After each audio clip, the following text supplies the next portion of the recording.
17장 스테판 아르카디에비치는 상인이 석 달치 선불로 준 지폐 뭉치로 불룩해진 주머니를 차고 위층으로 올라왔습니다. 숫거래는 끝났고 돈은 주머니에 들어왔으며 사냥까지 완벽했으니 스테판 아르카디에비치는 더할 나위 없이 행복했습니다. 그래서 그는 레빈에게 찾아온 불쾌한 기분을 씻어주려 각별히 애를 썼습니다. 시작이 좋았던 이 날을 저녁 식사와 함께 유쾌하게 마무리하고 싶었던 것입니다. 하지만 레빈은 확실히 기분이 가라앉아 있었습니다. 매력적인 손님에게 다정하고 친절하게 대하고 싶은 마음은 굴뚝 같았지만 자신의 감정을 통제할 수가 없었습니다. 키티가 미혼이라는 소식이 주는 흥분은 점차 그의 내면에서 복잡한 작용을 하기 시작했습니다. 키티는 미혼이지만 병들었고 자신을 무시한 남자에 대한 사랑 때문에 병이 들었습니다. 그 무시는 마치 되튀어 오르듯 레빈 자신에게 돌아왔습니다. 브론스키는 그녀를 무시했고 그녀는 레빈을 무시했습니다.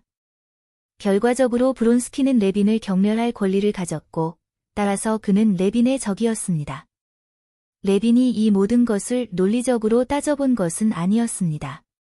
다만 그 안에 자신을 모욕하는 무언가가 있다는 것을 막연히 느꼈고 이제 그는 자신을 어지럽힌 그 사실에 화를 내는 대신 눈앞에 나타나는 모든 것들에 시비를 걸기 시작했습니다. 멍청한 숫거래, 자신의 집에서 자행된 오블론스키를 향한 사기극이 그를 격분하게 했습니다. 그래, 끝났소. 위층에서 스테판 아르카디에비치를 만난 레빈이 물었습니다. 저녁 먹겠소? 마다할 이유가 없지. 시골에 오면 식욕이 정말 대단해져. 신기하단 말이야.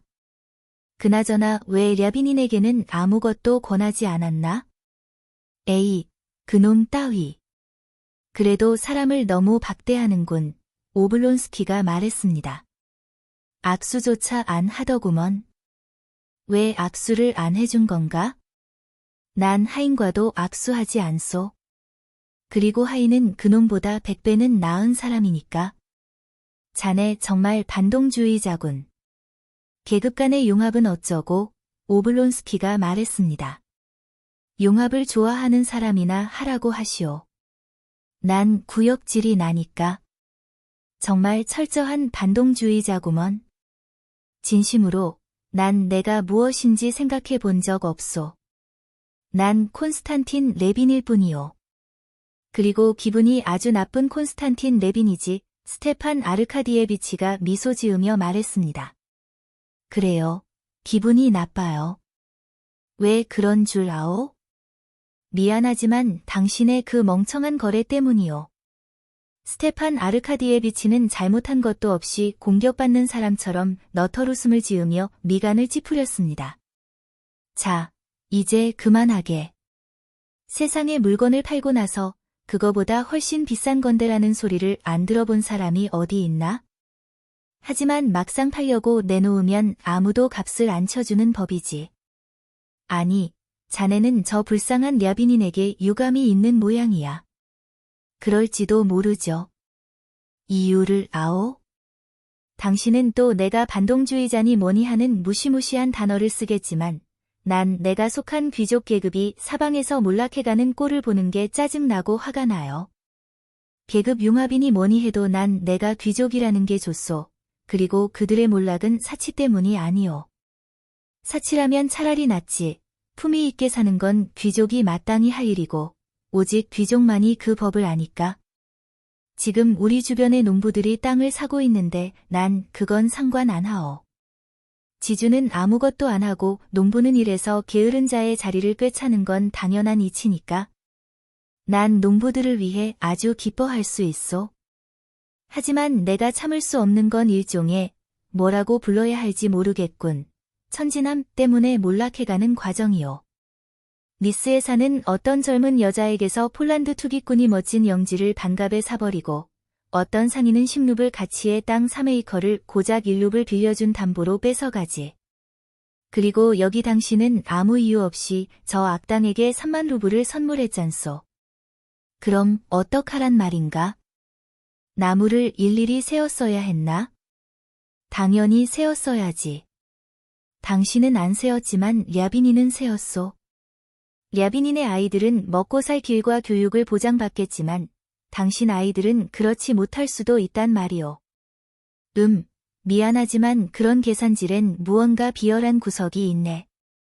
우리에겐 우리의 일이 있고 그들에겐 그들의 일이 있는 법이지. 그들도 이익을 남겨야 하지 않겠나. 어쨌든 일은 끝났고 그걸로 된 거야. 아, 마침 내가 제일 좋아하는 술안이 나오는군. 아가피아 미할로브나가 그 놀라운 허브 보드카도 주실 테고. 스테판 아르카디에비치는 식탁에 앉아 아가피아 미할로브나에게 농담을 건네며 이런 훌륭한 만찬은 정말 오랜만이라고 그녀를 치켜세웠습니다. 자네가 아무리 칭찬을 해봐야 소용없어요. 아가피아 미할로브나가 말했습니다.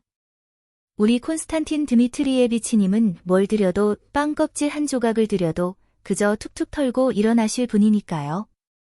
레비는 마음을 다스리려 애썼지만 여전히 침울하고 말수가 적었습니다.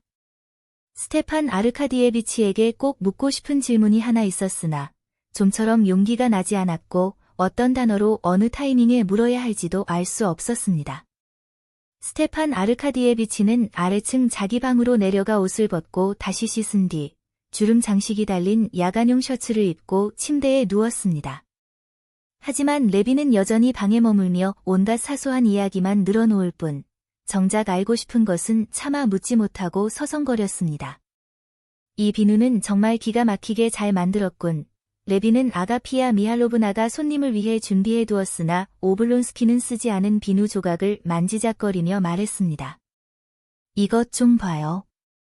이건 정말 예술 작품이라니까. 그래, 요즘은 모든 게 완벽의 경지에 이르렀지. 스테판 아르카디에비치가 나른하고 행복한 하품을 하며 말했습니다. 연극도 그렇고 유흥거리도.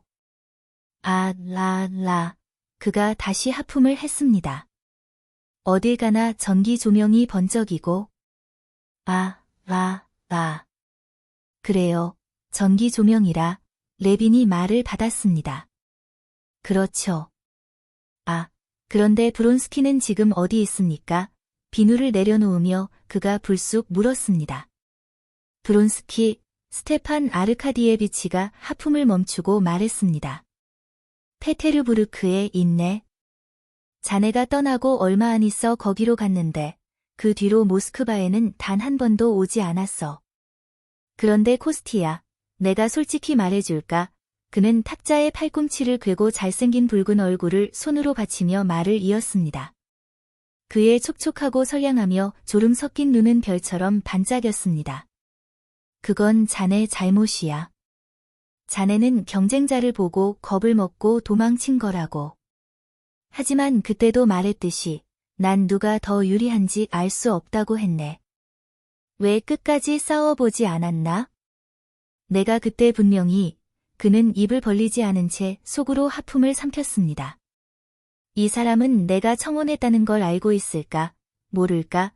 레비는 그를 빤히 쳐다보며 속으로 생각했습니다. 그래, 저 얼굴엔 뭔가 속이 뻔히 들여다보이는 외교적인 구석이 있어. 레비는 얼굴이 붉어지는 것을 느끼며 아무 말 없이 스테판 아르카디에비치를 정면으로 응시했습니다. 그 당시 처제의 마음속에 무언가 있었다면 그건 아주 피상적인 끌림이었을 뿐이야. 오블론스키가 말을 이어갔습니다.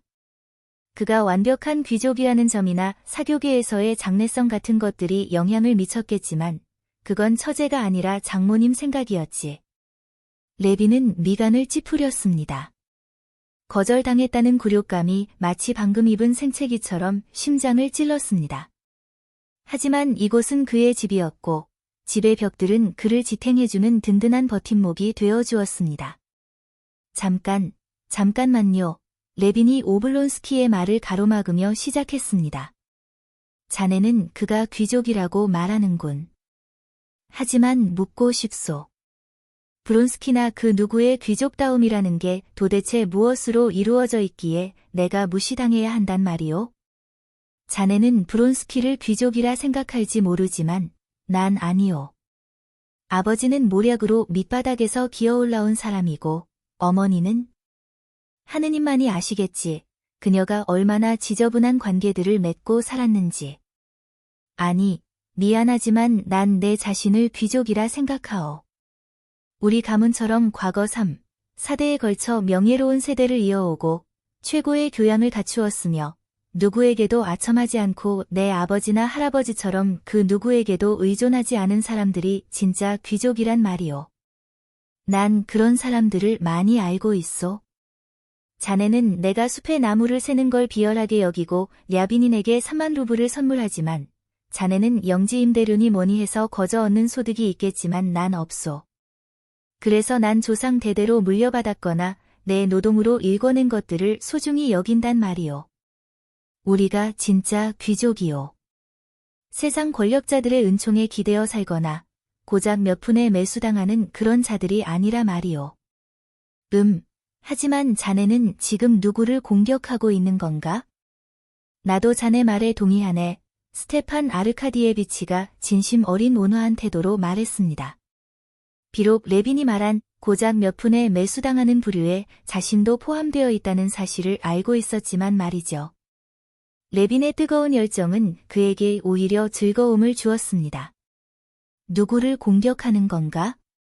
브론스키에 대해 자네가 하는 말 중에 틀린 구석이 꽤 있긴 하지만 그 이야기는 하지 않겠네. 내가 단도직입적으로 말하지. 나라면 나랑 같이 모스크바로 돌아가서. 아니요. 자네가 알든 모르든 상관없지만 확실히 말해두죠. 난 청혼했고 거절당했소. 카테리나 알렉산드로브나는 이제 나에게 고통스럽고 굴욕적인 기억일 뿐이요.